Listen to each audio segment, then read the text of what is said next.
The College Basketball Experience America East edition on the Sports Gambling Podcast Network is brought to you by Underdog. Underdog is hooking up new customers. Play just $5 and get $100 in bonus funds when you sign up with our promo code TCESGPN.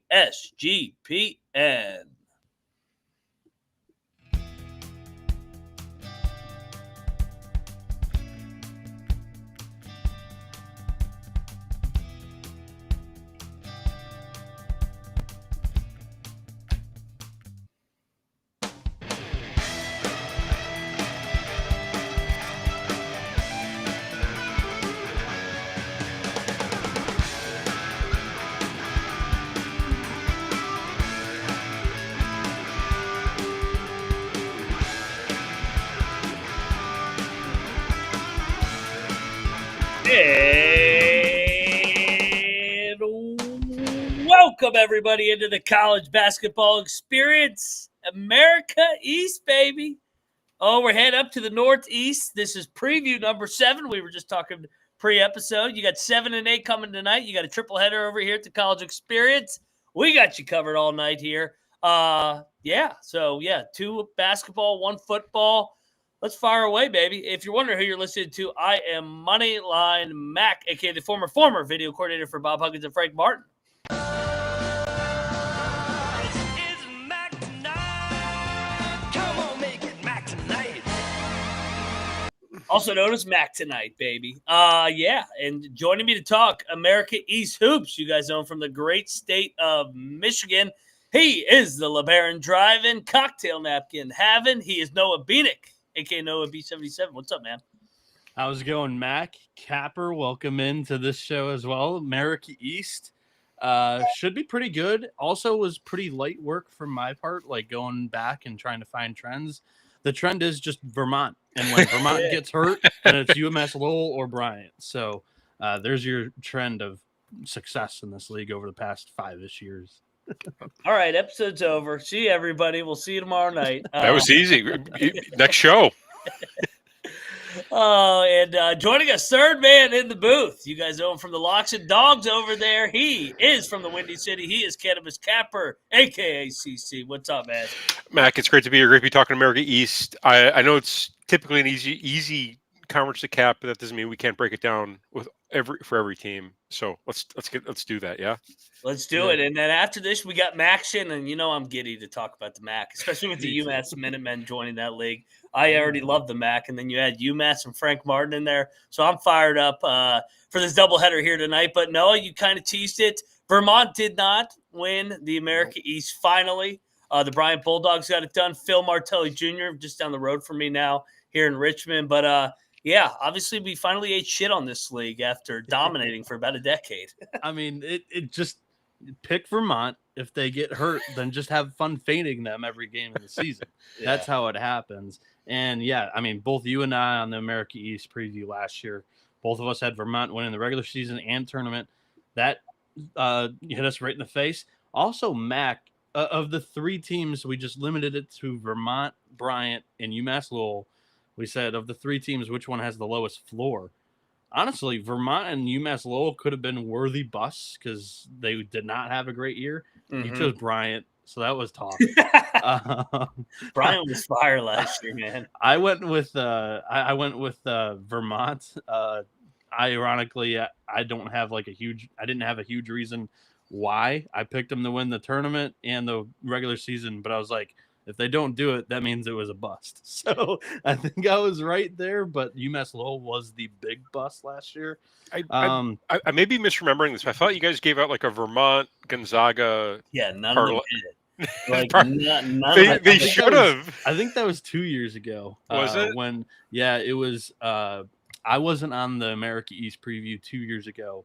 It was Nick Famelant and Mac, and you guys gave out like a Gonzaga, Colgate, Vermont, and somebody else.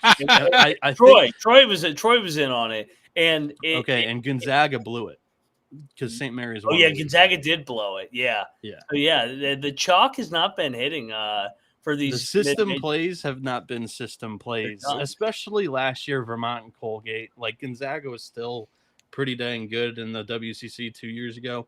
But yeah, specifically on this conference, where you try to get a little bit cute is your sleeper and bust picks. I talked about the busts for sleepers.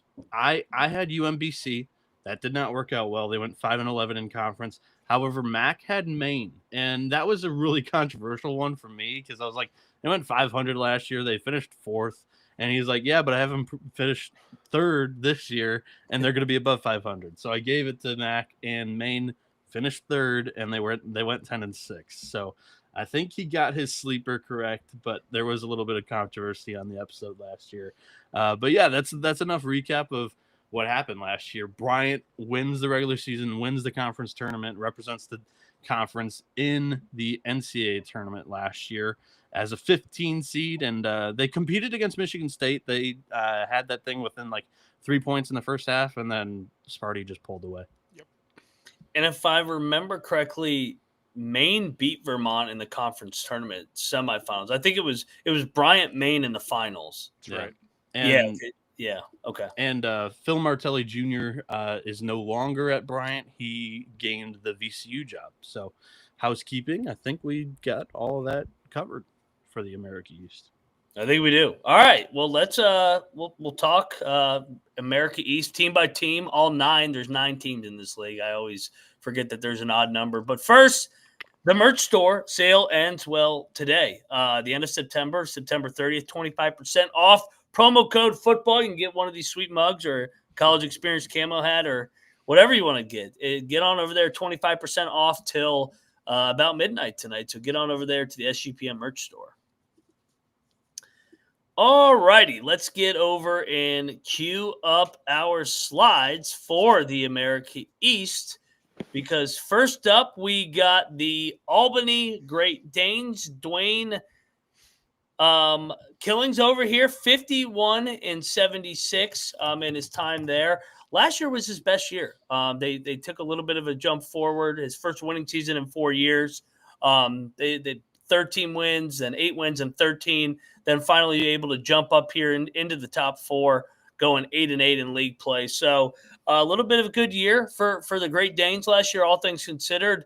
Noah, thoughts on the Great Danes coming off a pretty successful year for Coach Killings? Yeah, pretty successful year for Albany. Like you mentioned, they finished 4th in the conference, go 8-8. However, they do lose all 5 starters from last year, so that's not a great place to begin. For this season, they do return Amir Lindsay, who played 19.5 minutes during his freshman year for the Great Danes last year. He's a 5'11 sophomore guard entering this season. But yeah, that transfer portal class. Will Richardson's the point guard. He comes in from Fordham. He averaged 3 assists last year in the A10. Played 27.5 minutes, 5.5 points per game, 3.5 rebounds.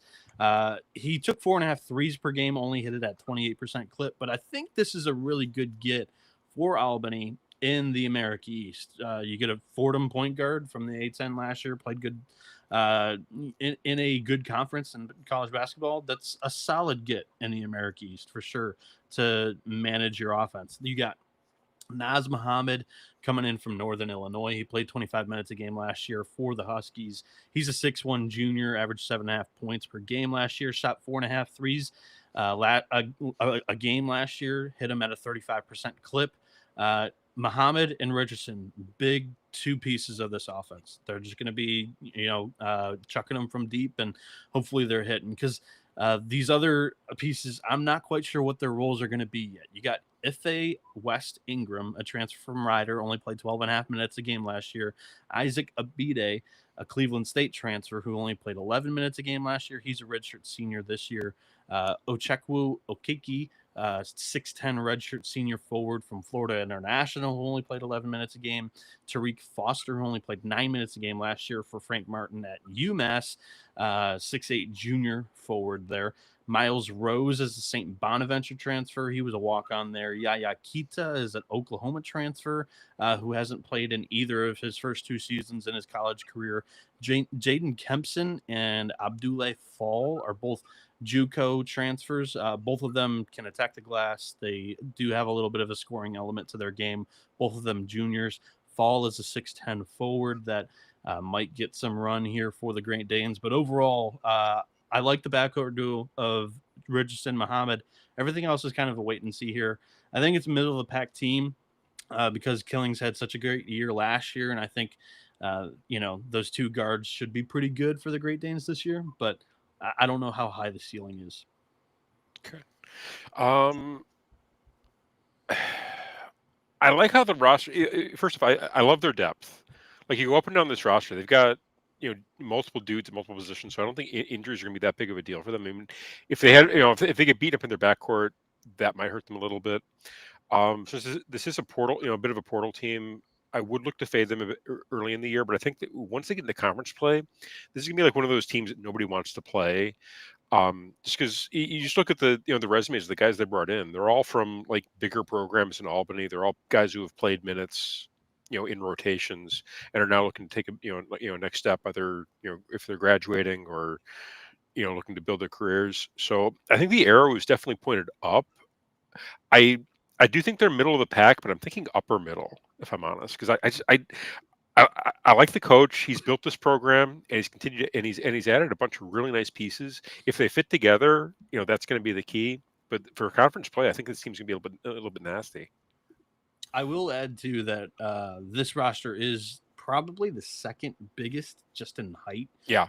Here too, they do have quite a bit of length, which is always a plus in the mid majors. Agree. I have them finishing middle of the pack as well. I think, like you said, Killings, they've kind of trajected upward each year after year number one, and I think that they stay in the middle of the pack headed into next year, despite losing all that production from last year's team.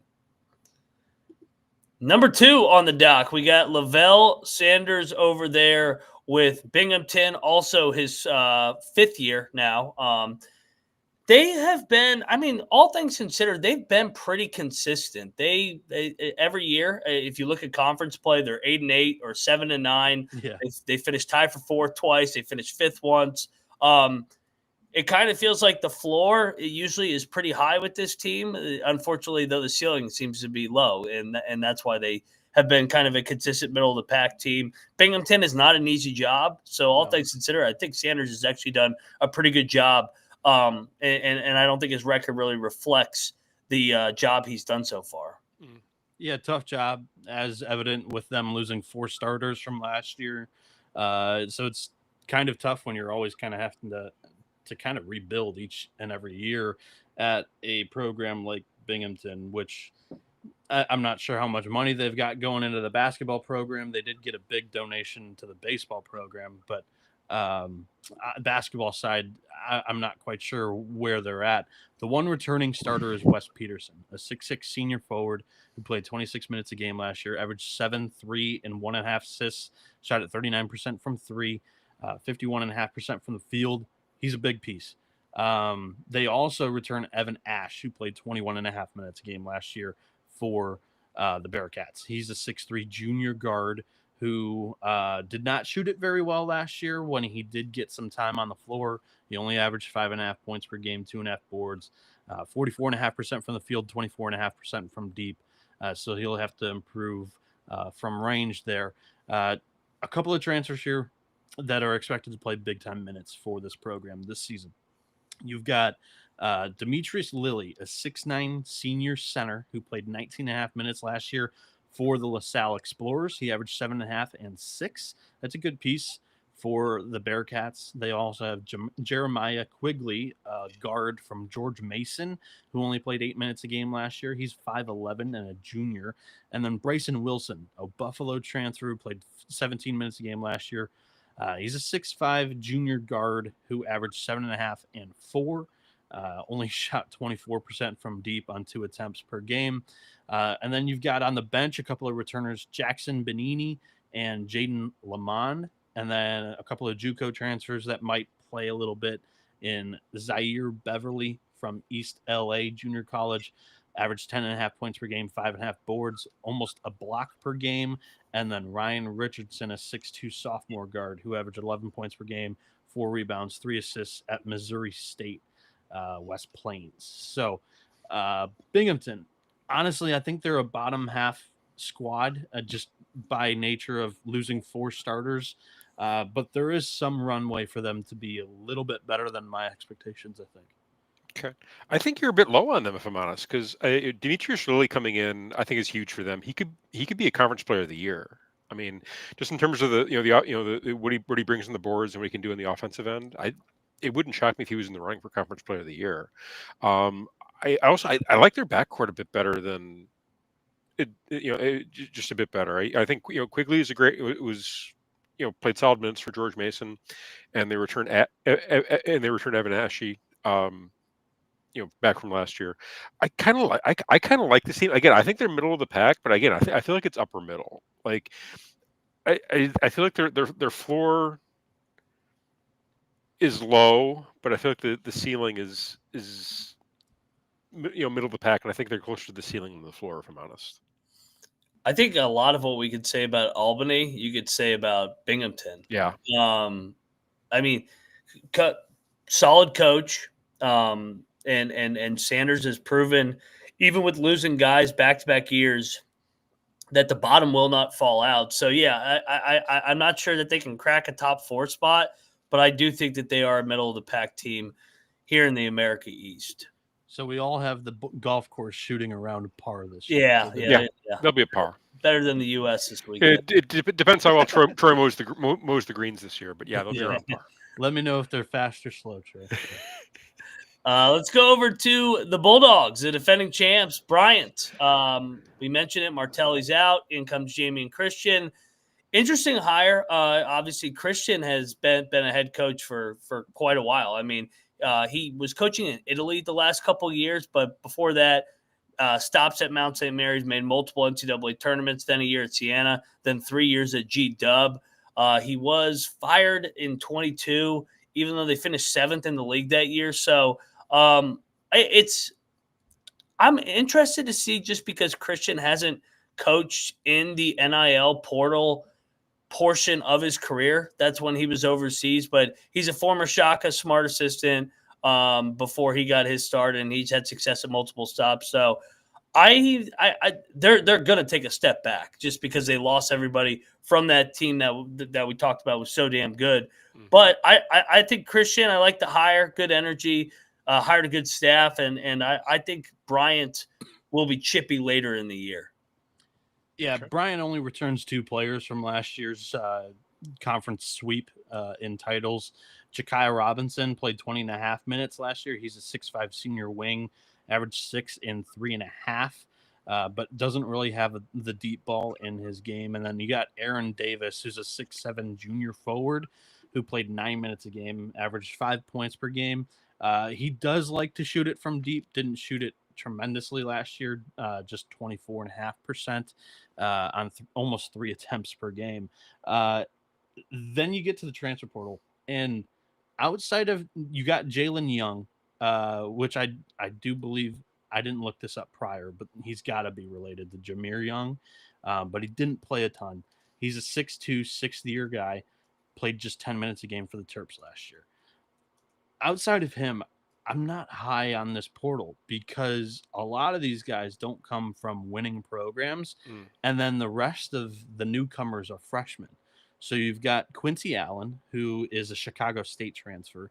He's a 5th-year senior, 6'8" forward who played 23.5 minutes last year, averaged 9 and 5. He shot 4.5 threes a game, only at a 23.5% clip. And then Keegan Harvey comes in from George Washington. He barely saw the floor last year. You've got a guy coming in from Kilgore, which is a junior college, who didn't play at all last season, in Jaheim Nyam. And then James Cooper is a 6'8", 5th-year senior who did not play a season ago for Oregon. So kind of a risky grab bag here.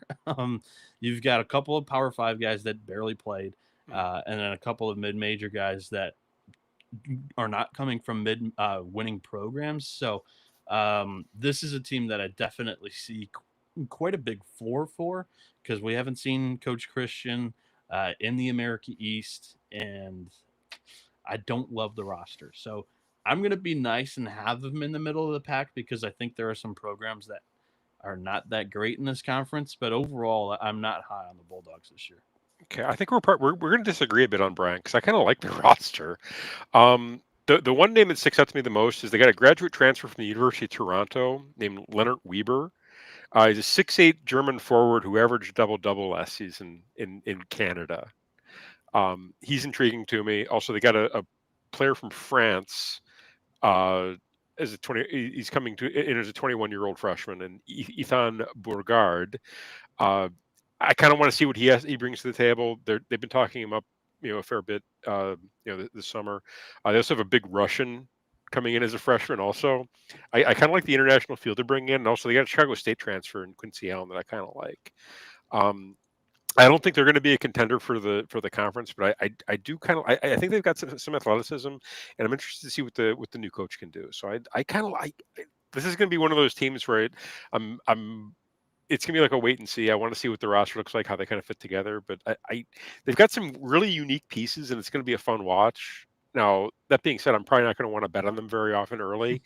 But this is the one team that I definitely want to get eyes on in this conference because they're bringing in again it's like the UT Martin kind of grab bag that kind of has me intrigued. So I'm interested to get eyes on this team.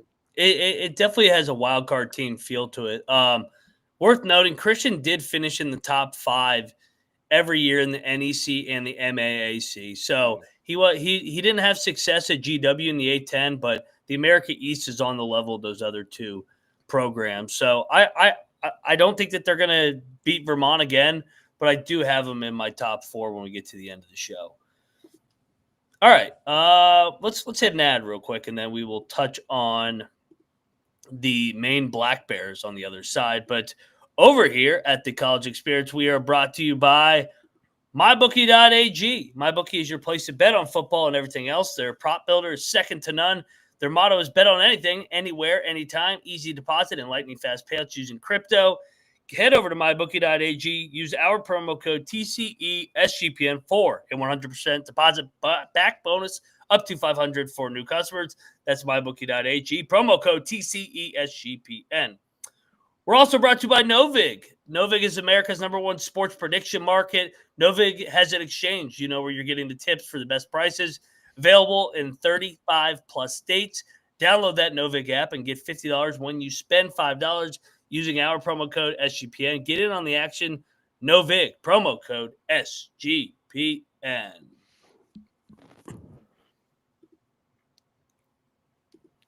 All righty, let's talk Maine Black Bears.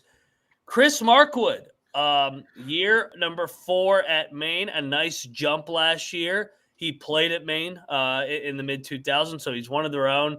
They jump up. They win double-digit conference games at 10-6, like Noah talked about, finish 3rd. It's been a nice little build, and I like Markwood's track record on the guys he's worked for. He's worked at Northeastern. He's worked at Vermont. Those have been 2 of the better programs and coaches in Cohen and Beckner. So I like the track record. I like the build of this program year after year. I'm going to be high on my Maine Black Bears. Yeah, our cocaine bears, right? So yes.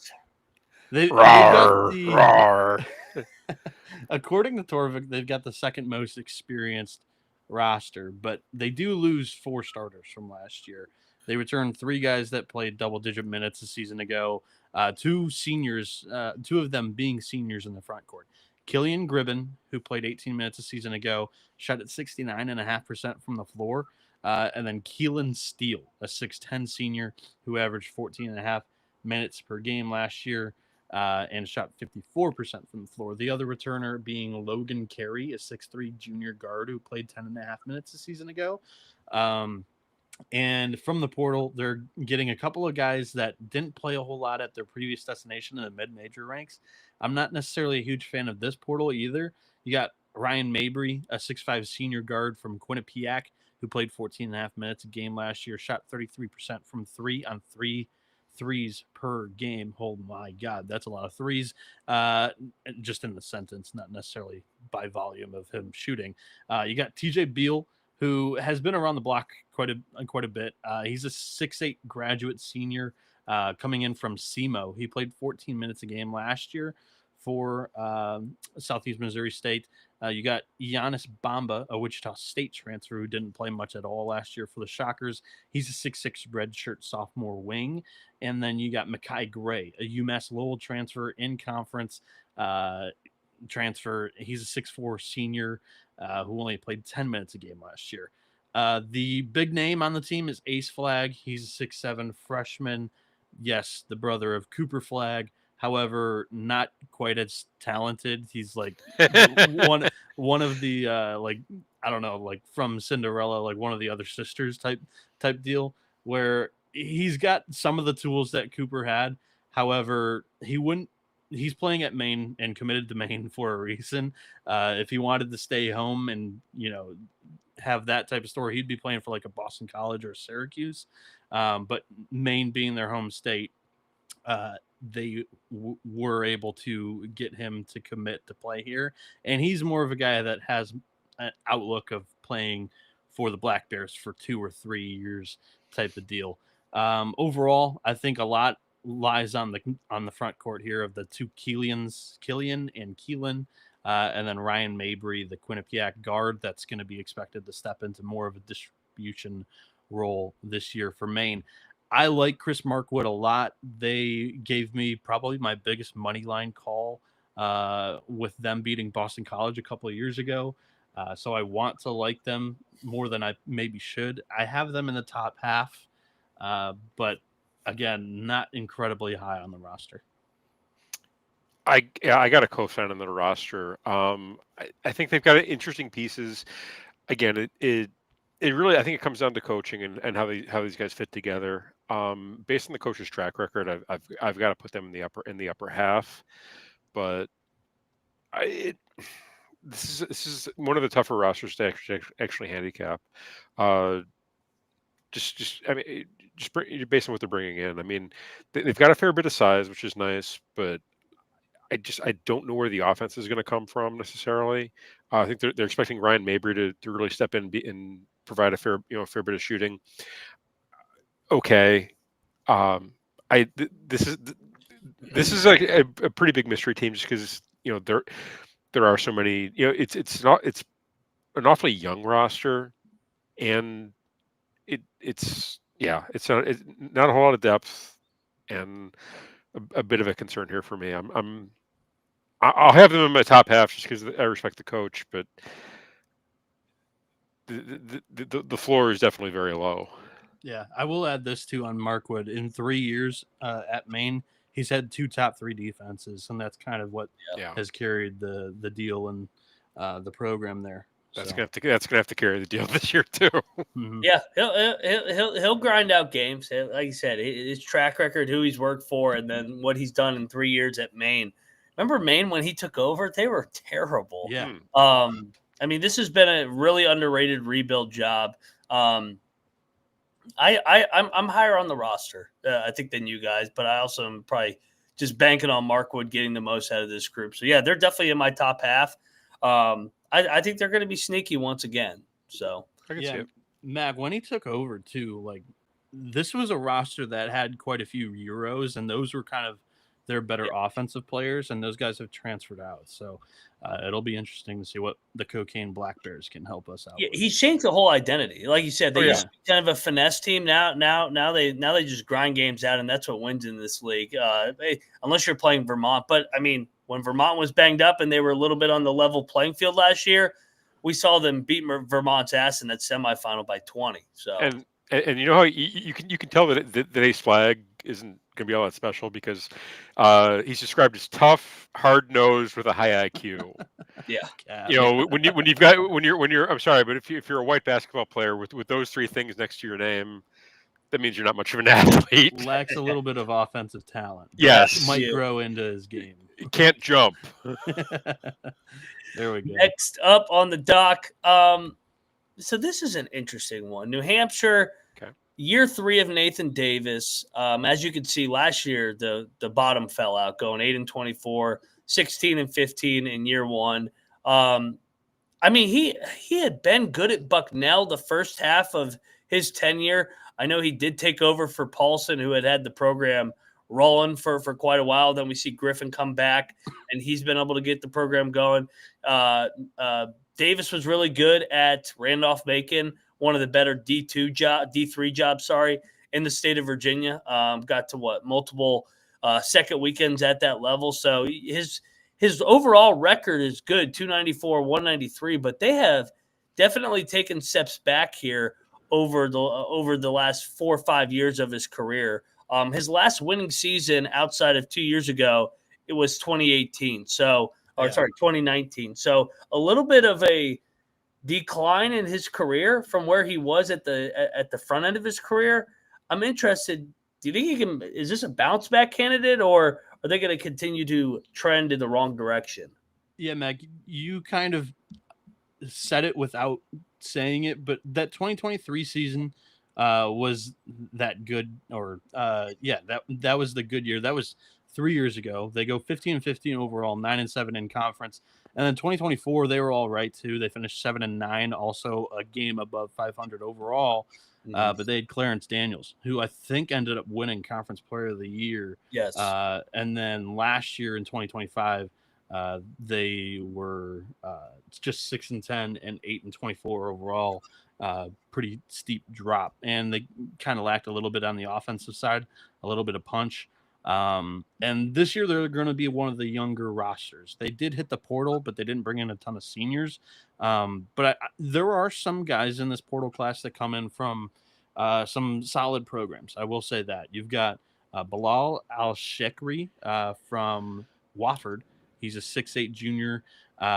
He may play the 5 this year for New Hampshire. I think he might be more of a 4, though, because he can step out and shoot it. Also, you got Keyshawn Robinson, who's an Hofstra transfer. He played 15.5 minutes last year, shot 33% from deep on 3 attempts per game. And then RJ Kennedy didn't play last year. He redshirted at UAB, but this is a kid that was a relatively good recruit for the Blazers. And then Jack Graham is a Richmond transfer who only played 5 minutes a game last year. He's a 6'3 junior guard. And then you got Kome Umwarbor coming in from Iona after their roster completely dispersed with Tobin getting fired. So, and then also John Squire from Community College of San Francisco, who put up 9 points per game, 6.5 rebounds, 2.5 assists. Honestly, the portal class isn't terrible. A lot of these guys didn't play at their previous destination, and you only really have one big returner from last year, and that's David Poser. Not quite sure how to say the first name there. I didn't look it up, but he played 30 minutes a game last year, averaged 6.5 points per game, 1.5 assists, shot at 40.5% from deep on 4 attempts per game. That's going to be their big go-to scorer. You also have Dylan Saunders, who only played 12.5 minutes a game last year, but can shoot it from deep. He's a pretty good 3-point shooter there. So New Hampshire is a team that I have in the bottom half just because they've kind of been 1 game, 2 games under 500 during this tenure here, but they're a team that I also wouldn't be surprised if they do finish at 500 or a little bit above. It's kind of a group of, I don't know if muck is a kind term, but maybe mush. There's there's 3 or 4 teams that I really do think are middle of the pack teams that I wouldn't be surprised if they finished 3rd, but also wouldn't be surprised if they've kind of finished 7th. So if that makes sense. Fair enough. Yeah, I'm not very high on this New Hampshire roster. I do really like the get of that one guard that you mentioned, RJ Kennedy. He was actually the Georgia 4A Player of the Year before he went to UAB. So he was a scorer and distributor in high school. He redshirted last year, and now he's on to New Hampshire, which is odd. You wouldn't think you'd think he'd be able to find a school closer to home, but maybe he got an offer from Georgia and they believe in him. But either way, it sounds like he's an athlete that you don't usually see in the America East. So that's an intriguing play to me. I kind of like their backcourt. Again, this is going to be another team that I'm probably going to look to fade early on in the year, just because they got a lot of moving pieces, a lot of young pieces. I think this could be like a bit of a growing pain year for them. However, I see them as definitely a bottom third of the conference. is there a chance they could take a step up? Maybe, if the athletes really turn out. But just given the amount of production that they lost, it's kind of hard to see them, really do anything in conference this year. I don't know, Mac, what say you? It might not have been a bad thing they lost all those guys because they were 8-20. Put me down for they're going to split the difference in his first 2 years. I don't think that they're going to be 500 overall, but I think that they could jump into that 12-13 win range. But yeah, it's hard to get in on this team. There's just a lot of question marks, and like I said, the step back last year was concerning for me. So I'll probably sell New Hampshire here. Yeah, same. All right, next up, I'll be selling this team too. NJIT, Grant Billmeier, year 3. He is a Kevin Willard guy over from Maryland, Seton Hall. That's the tree he comes from. 13-46, as you can see, in 2 years at NJIT. In fairness to him, NJIT is not an easy job. No. I don't know, man. Like they're going to be super young, it looks like, again, and a lot of question marks here, Noah. Yeah, you got NJIT, who's the youngest or least experienced roster in the preseason, according to Torvik. But I do think it's Billmeier's best group that he's had in his now going to be third year at NJIT. I'm not quite sure what the identity of this program is. They finished in last place rating-wise offensively and defensively in 2024. They also had the worst offense in 2025. The defense was a little bit okay, and you would expect that from the Kevin Willard tree. But yeah, like I mentioned, they do return 3 guys that played 23 minutes or more from a season ago, and Sebastian Robinson's the big one. He played the point guard last year, 3.5 assists per game, 3.5 boards, 12 points per game. He did not shoot it well, but he did shoot it often. He took 2.5 threes per game, only hit him at 19%. But this is a guy that they're going to expect to take a little bit of a jump up in play. You also have Ari Fulton and Jordan Rogers that returned from their freshman seasons last year, and they played all right. Rogers is a stretch 4 that shot 43% from deep, and then Fulton played 28.5 minutes a game last year, averaged 7 and 5.5, shot at 41.5% from the floor. They have 2 transfers coming in from the mid-major ranks. Melvin Ebankoli, UMKC transfer. He's a graduate senior 6'8" forward who played 26 minutes a game last year, averaged 7 and 5, 50% from the field as a shooter. And then Jeremy Clayville, a St. Francis transfer after St. Francis announced that they are reclassifying themselves as D3 school. He transferred out. He's a 6'1" sophomore guard, played 19 minutes a game last year, shot 39% from 3 on 5 attempts per game. I think Sebastian Robinson and Clayville should be a pretty good duo from deep. It's just a young team because you got Fulton and Rogers coming back after playing good minutes, getting good burn as freshmen, but still sophomores, and you can kind of get a little bit of a slump year 2 after they start to get pretty comfortable in non-conference play and jump into conference play, and it's just sometimes you pretty much find out pretty quick whether they're going to swim or drown. A couple other freshmen last year that played a little bit was Malachi Arrington, a 6'11" forward who played 9 minutes a game. He shot 64% from the field. And Quentin Duncan, who played 13 minutes a game, shot 42.5% from deep on 3.5 attempts per game. Overall, NJIT, I don't have a whole lot to be bullish on here because quite honestly, Billmeier's tenure has not been great to begin with. NJIT was kind of feisty prior, and then now they've just been basement dwellers. I have them down there in the cellar once again until they show me otherwise. Okay. So last year they were 324th in the nation in 3-point percentage and 348th in 2-point percentage in shooting and shooting 2-point shots. Keep it positive. And they've lost their best scorer, and they don't seem to have brought in much in terms of offensive punch. I am kind of intrigued to see the big forward Melvin Ebankoli that you mentioned. He's got size and width. He's a big beefy dude who I think is probably going to be there. He's also 24, So I think he's got a fair bit of he's got a fair bit of experience. And he's got beef. So I think if they're looking for scoring, they should be able to throw it into him, fairly regularly. Other than that, I think this is going to be a rough year. I would love to keep it positive, but I see a bottom third roster and probably a bottom two roster, if I'm honest. Mac, what positivity can you bring to NJIT? They're going to finish 9th out of 9. But hey, you know what? I think they could win more than 7 games. Maybe get into 8 or 9 for the year. But I just, how can you buy into this team? There's all these question marks. You can't. We haven't seen it from the Billmeier era yet. I mean, hey man, I'm pulling for him, but this roster is less than to be desired here. So yeah, I will be fading NJIT again this year. Oh yeah. If you want to fade NJIT, do so over at Underdog Fantasy.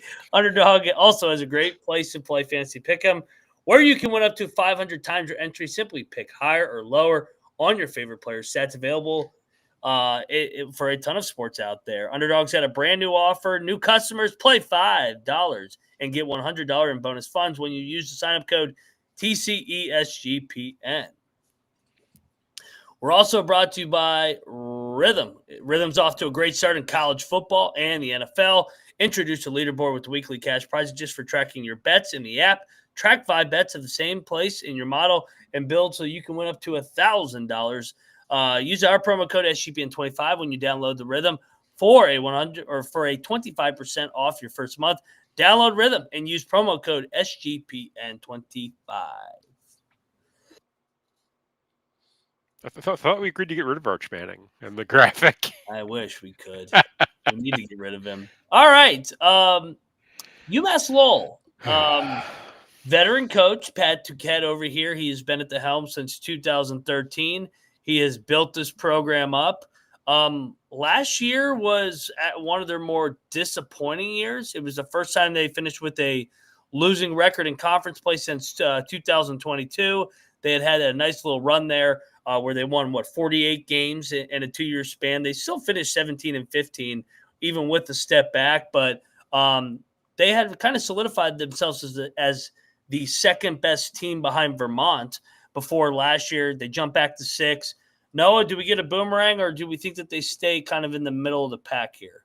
Yeah, I think this is going to be more of a boomerang program, back to the top of the standings, or at least near it. UMass Lowell really kind of stunned me with just how bad they played down the stretch. And this was a really senior group, like an experienced group that had been there before in the America East and had competed for titles in this conference, just falling short to Vermont once or twice with that group. And I just think like things got a little bit stale, and the defense really was lackluster in conference play last year. They finished 6th out of 9 defensively, and that just wasn't good enough. They barely guarded the perimeter last year. Conference opponents hit 35.5% of their threes against these guys, which is the second most in the conference, only better than UMBC from last year. But UMass Lowell, they do have pretty good offenses year after year. Last year, scoring wasn't the issue, it was just defending. This year, they're going to have to go into the portal, and I like the portal class, and they're going to have to get some scoring. You have Jared Frey coming in from Stony Brook. He took 4 threes per game at a 34% clip, played 23 minutes a game last year. He's a 6'4" senior wing. The other wing that can shoot it pretty well is Khalil Farmer, a 35% shooter from deep on 2.5 attempts from Hofstra. He's a redshirt junior this year. He's 6'3", played 18 minutes a game last year. Daryl Yepto may be the starting point guard for this team. He played for D2 St. Michael's last year. Played 32.5 minutes a game. He's a 6-foot senior. Averaged 15 points per game, 4 boards, 4 assists, 2 steals per game. Shot at 40% from deep. 41.5% from the floor. You've got Austin Green, who's a Texas State transfer. He's a big man, 6'8" senior forward. Jarrell Roberson's a 6'9" senior forward from James Madison, who was hurt last year, didn't play a whole lot. You have a St. Joe's transfer, Sean Simmons II, who's a 6'6" junior. forward. He only got 6 minutes a game of burn last year. Xavier Spencer's from Canada played 26.5 minutes a game at his previous destination, averaged 13.5, 5, 3.5 with 1.5 steals per game as a 6'1" senior guard. He can shoot it from deep as well. And they've got a couple of redshirt freshmen that they expect to take a little bit of a step up and possibly contribute in their rotation this year. That's Isaiah Walter and Chris Johnson. But overall, this is a group that lacks a little bit of proven experience, but has some talent here. And I do believe in Pat Duquette to be able to have a really good offense. It ranks usually near the top in offensive efficiency. It's just the defense. And I'm not quite sure if that's a coaching thing or that was just last year's group. I'm chalking it up to just a little bit stillness and lack of kind of commitment and drive once they started to lose a couple of games that were close in conference. I think this is a bounce back year for Duquette. I have them competing for the title at UMass Lowell. Okay. I want this to be a bounce back year, but I'm not sure that I see it. They had the freshman conference freshman of the year in Martin Somerville last year. He transferred to Florida State, and they lost a bunch in the portal. Pieces that actually played major minutes and actually meant a lot to that offense. I don't love bringing a D2 transfer to start a point guard, even if he is a senior. That's concerning to me. I usually really like UMass Lowell. I've been a big fan of theirs over the past few years. They've been a fun watch, especially at home. They're bringing in so many moving pieces that you're gonna have to kind of rebuild that culture and rebuild that style of play. And I could see it taking a similar path to Albany, where they really look rough in the non-con, but once it's conference tournament or once it's conference time, they start to turn it, get it into shape and turn it on. I'll probably pick them upper half, but it's based more on the coach and the reputation and the system than on the roster, if I'm honest. Yeah, I just want to check because I was like, man, I felt like Lowell lost all these close games last year. I remember the Bryant game at home, like how they lost that game in the Vermont one. 7 out of their 11 losses in league were by single digits, and 6 of them were by 1 score. So they kind of lost that drive and commitment on the defensive end. They couldn't get a stop, and that's why they couldn't win any of those close games. So although it's not a lot of returning experience or returning production, I like it's a veteran group, though, via the portal. So I'll bank on Duquette here. I'll have them in my top 4 because I think they get on the right side of these 1-score games. Okay. Jim Ferry over there at UMBC, obviously a veteran coach here. He was at Long Island for quite a while. He also was over at Duquesne. He was at Penn State for an interim year. Last year, a disappointing year. Last 2 years have been disappointing because the first 2 years they won 18 games. They finished in the top 4, and they've taken a step back each of the last 2 years, winning 11 and then 13 and finishing 7th and 8th. No, I know they got a lot coming back, but do they jump back to the top half here? Yeah, I will say most of the time Torvik's pretty reliable with the returning minutes. This one's got he at least has them second most at 51%, but I'm not seeing the math add up here. They lose all 5 starters from a season ago. So the one maybe 4 starters, but they lose 5 guys that played 23 plus minutes a game. Ace Valentine's the heart and soul of this team. He's the point guard, average 3 assists per game. He's going to need to step it up offensively this year. He only played 26.5 minutes per game. He's going to probably play around 30 this year. He only averaged 8 points per game, 2.5 boards. Shot at 52% from the field. He's just got to shoot it more. Last year, he enjoyed being a distributor. This year, he's going to have to unlock that offensive ceiling. They've got a pair of Old Dominion transfers in Devin Caesar and Caden Diggs. Caesar's a guard, 6'1" senior, played 20.5 minutes a game last year for the Monarchs. Averaged 11.5 points, 2.5 boards. Shot at 39% from the field, 27% from deep on 3.5 attempts per game. And then Caden Diggs is the other ODU transfer. He's a 6'7" sophomore forward who played 10.5 minutes a game last year.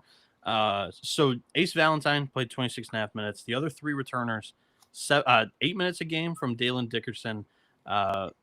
Regimontas Shunis, 6'6" senior forward who played 16.5 minutes. And then Tim Ease, a 6'7" sophomore wing who played 6.5 minutes a game. I'm not quite sure how that adds up to 51%. So don't ask me. Just go to Torvik for that one.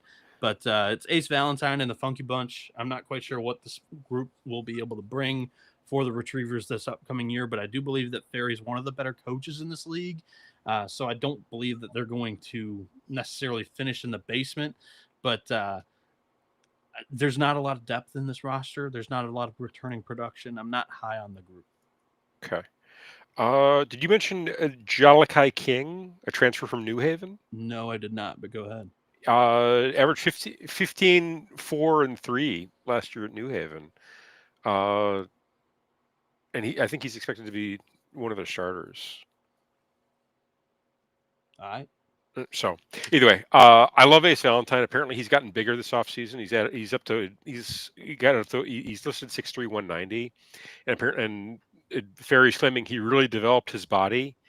So I do kind of like him to take the jump. I like some of the pieces they brought in. My biggest concern with them is the size. I think against some of the bigger teams, they're really going to struggle just because they don't have the size to match up there. When it comes to shooting the ball and on the offensive side, I think they'll be fine. On the defensive side, that's where I'm a bit more concerned, just because they do kind of lack that America East level size. When I think their tallest listed starter is 6'7", that's a bit of a concern to me. So I like UMBC. I think they're going to be a fun team to watch. I think they're, I'd be, if I'm looking at totals, I think they're going to put up points. But I think they're also going to give up a fair bunch too, just because they do kind of lack that, at least, that size and length in the defensive end. So that's what I'm kind of looking forward from this team. Mac, what say you? I'm kind of torn on them. I think Ferry is due for a little bit of a bounce back after 2 disappointing years, but there are a lot of question marks. I'm going to have them in the middle. They kind of struggle with their identity over the last couple of years, and that's why they haven't had as much success. So, put me down middle of the pack here for these Retrievers. Final team over here in the America East, John Becker, baby. 335 and 176. They have won the regular season 1, 2, 3, 4, 5, 6, 7, 8 times before last year. He's won it 9 times overall. He's finished second or better every single year. Disappointing year last year for Becker, but they're going to win the league. Yeah, they're bouncing back this year. It was disappointing because they couldn't stay healthy, and they have the 2 TJs back. So TJ Long, TJ Hurley, these are the names to remember. Big time players, both of them huge scoring guards with some length that can play defense as well. Hurley played 32.5 minutes a game when he was on the floor last year, averaged 16 points per game, shot at 38% from deep on 6.5 threes per game, 42.5% from the field. He's a senior. And then you got TJ Long, who's a 6'4" grad senior guard who played 29 minutes a game last year when he was on the floor, averaged 11 points per game, 3 boards, over an assist and steal per game, shot at 34% from deep on 6.5 attempts per game. Those 2 guys are your 2, in my opinion, best players in this conference, and they're both on the same team. This team's got plenty of size to it as well. I like David Simon, the transfer from San Diego, who's a 6'11", redshirt sophomore. Played 12.5 minutes a game last year for the Toreros. Also can step out and shoot it a little bit. Jackson Skipper is a 6'7" forward from Oral Roberts, who shot it well from deep last year, 36% on 3 attempts per game. He played 16 minutes a game. And then a wild card for me, I don't know a whole lot about him, is Lucas Mari, or it could be Mahi, as he's a Spanish point guard that is having a little bit of visa issues. So I don't know, one, if he's going to get into America, to how much of a role he's going to play for the Catamounts this year. But he's a pretty big piece, I think. Ben Johnson's a 6'3" grad senior. No, not the Chicago Bears coach. He's a Bellarmine transfer who played 30 minutes a game last year, averaged 11.5, 2.5, 2 assists per game, shot at 33.5% from deep on 6.5 attempts. He's going to be a nice bench player for the Catamounts this year. Trey Woodyard is a New Hampshire transfer, in-conference kid who left the Wildcats last year. He's a 6'6" grad wing. Played 26 minutes a season ago. You also have Gus Yalden, a Seton Hall transfer, who played 8.5 minutes a game his freshman year. Ben Michaels, who played 22.5 minutes a game his freshman year for Buffalo, 6'8" forward there, who can step out and shoot it as well. And then Chris Kuzmeka, a Loyola Maryland transfer that played 21 minutes a game last year. He's a 6-foot graduate senior. They've got experience, depth, size, offense, defense. Like, this is your conference regular season champ and tournament champ, in my opinion, this year. Yeah, I got to co-sign that. Also, TJ Hurley probably going to win Player of the Year in this conference. He's got to be the odds-on favorite, or him or TJ Long, really. But I would probably lean more Hurley. This is just if Vermont doesn't rebuild, they reload, and that's essentially what they've done. I love this roster up and down. I feel like they have the best backcourt and the best front court in the conference, and they should roll this year. I think the system play is back in play. The system was back in the Patriot. The system's back in the America East. We will be parlaying Vermont and Colgate to win their leagues. I don't know about the Colgate one. Colgate's going to roll in their league. We already previewed that.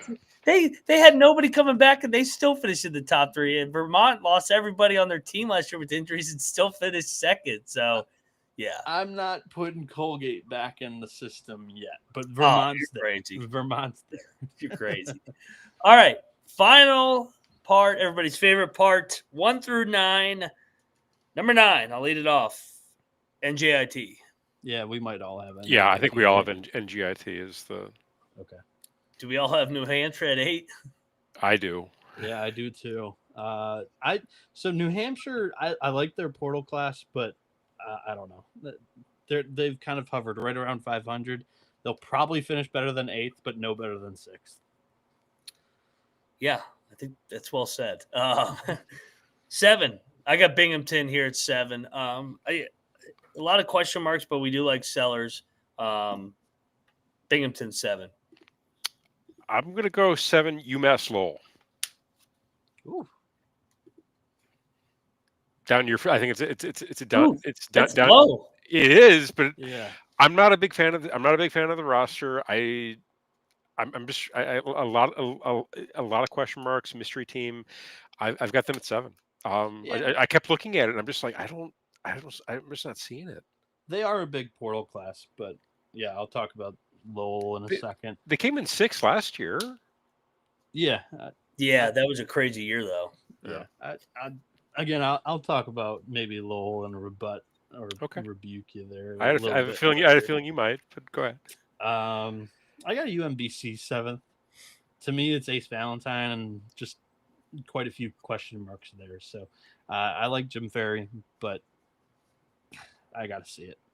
I got UMBC 6. So not like you said, a lot of question marks. I kind of threw them in no man's land here at 6. I co-sign at 6. UMBC also. All right. I have Binghamton 6th. They lose 4 starters, but I kind of like their front court. So I got the golf course 6th. All right, at number 5, I got Albany. Killings continues to keep them right in the middle. Doesn't let the bottom fall out, even though they lost all that production. I got Albany at 5th. Okay, at 5, I'm gonna go Binghamton. 5th, I have Bryant. To me, I think they're going to be relying on quite a few freshmen and transfers that aren't coming from winning programs. Yeah. But Jamion Christian's going to have this team in the top half. So this is about my floor for the Bulldogs. If they finish 3rd or 4th, I wouldn't be surprised. Yeah, I went Brian 4. I think they're talented. I think and I trust Christian. Like I said, he finishes in the top 4 every year at these mid-major, low-major leagues. So I don't think that they'll fall off too much, but it's definitely a step back from last year's magical year. I've also got Brian taking a step back and finishing 4th. I have Albany 4th. I think they're going to have good guard play. I like Richardson and Naz Muhammad. I got the Great Danes in the top half here. All right. At number 3, I went UMass Lowell. I think that they get back into the top 3, and Duquette gets that transfer portal class. They improve and get back to where they had been before last year. Okay. 3rd, I have Albany. Just based on the roster construction, I like what they're putting together. I think the arrow's pointed up in Albany. They finished 4th last year. I think they make the jump to 3rd this year. All right. I got Maine 3rd. To me, I think it's a good front court. Lack a little bit of experience all around, but I believe in Markwood. He's had 2 top 3 defenses in his 3 years with the Cocaine Black Bears. They were probably my favorite roster of what I called like a mush group of 3 or 4 teams that I wouldn't be surprised if they finished 3rd or 7th. So there we go. I got my Maine Cocaine Bears, Markwood and company, finishing 2nd. I every year step up. Yep. Year 5, Markwood wins the league, but we all know who's going to win the league this year. Yeah. I've also got Maine 2nd. Again, we've continued to see that them take steps. I like the pieces they've put together there. The roster makes sense. The team makes sense. The coach makes sense. They come in 2nd this year. For me, I have UMass Lowell 2nd. Oh, wow. And I just think that last year's group was a little stale. A lot of those guys had been in the program for quite a few years and just were runner-up to Vermont and Bryant a few too many times. And then once they lost a few close games, they just completely shut down. Defense was leaky last year. But if you look at the previous 3 seasons under Pat Duquette, defense, 3rd in the America East, 2nd in the America East, and 4th in the America East. And quite honestly, in the country, right around 150th, which is pretty dang good out of the America East overall. Oh, yeah. I'm high on UMass Lowell because the offense is always very consistent, and they bring in a portal grab bag of some shooters with some length. So I think that's going to offer a little bit of better defense, and also they'll have that steady shooting from deep this year. I'm high on the Riverhawks once again. And at number 1, we all have Vermont. The system plays back. We just did our analysis on Vermont, so let's get over to Are we all picking them to win the tournament too? Yeah. Okay. It'll be they'll have home court as long as they're not injured again. They're winning. Correct. They're sweeping this. They may not lose a game. They'll lose 1 game at Lowell or at Bryant or at Maine or one of those road games, and then they'll win every other game. Yeah. Previewing that team, I even said it too, as long as they just stay healthy. But this year they have even more depth than they did last year. I thought the depth actually last year was a little bit questionable, and it was like a nightmare scenario that they lost both TJs for quite a bit of time. Yep. This year they bring in like quite a few dogs from their previous spots, and they're like 9 or 10 deep. So I really like what John Becker did in the transfer portal. Yeah, that roster is totally reloaded. Vermont is back. Oh yeah. Sleeper. So let's do top 3. So like a team that you have the highest chance of finishing the top 3 that weren't there last year. Last year's top 3 was Bryant, Vermont, Maine, and then the same thing. Let's do who has the lowest floor between probably Bryant and Lowell and Maine, because I'll throw Lowell in there just because they've been there, done that in this conference quite a bit. Last year they finished 6th, but I don't think that's like the program standard. So if they finish 6th again, that's probably a bust. Is that fair to say? I think that's fair. And for my sleeper, I got UMass Lowell. All those 1 possession losses, Duquette's a good coach. I think they get on the right side this year. And if I agree with you there. I got the Riverhawks as a sleeper as well. I got Albany as mine. I like it. Cap. I'm all for the Great Danes. Yeah.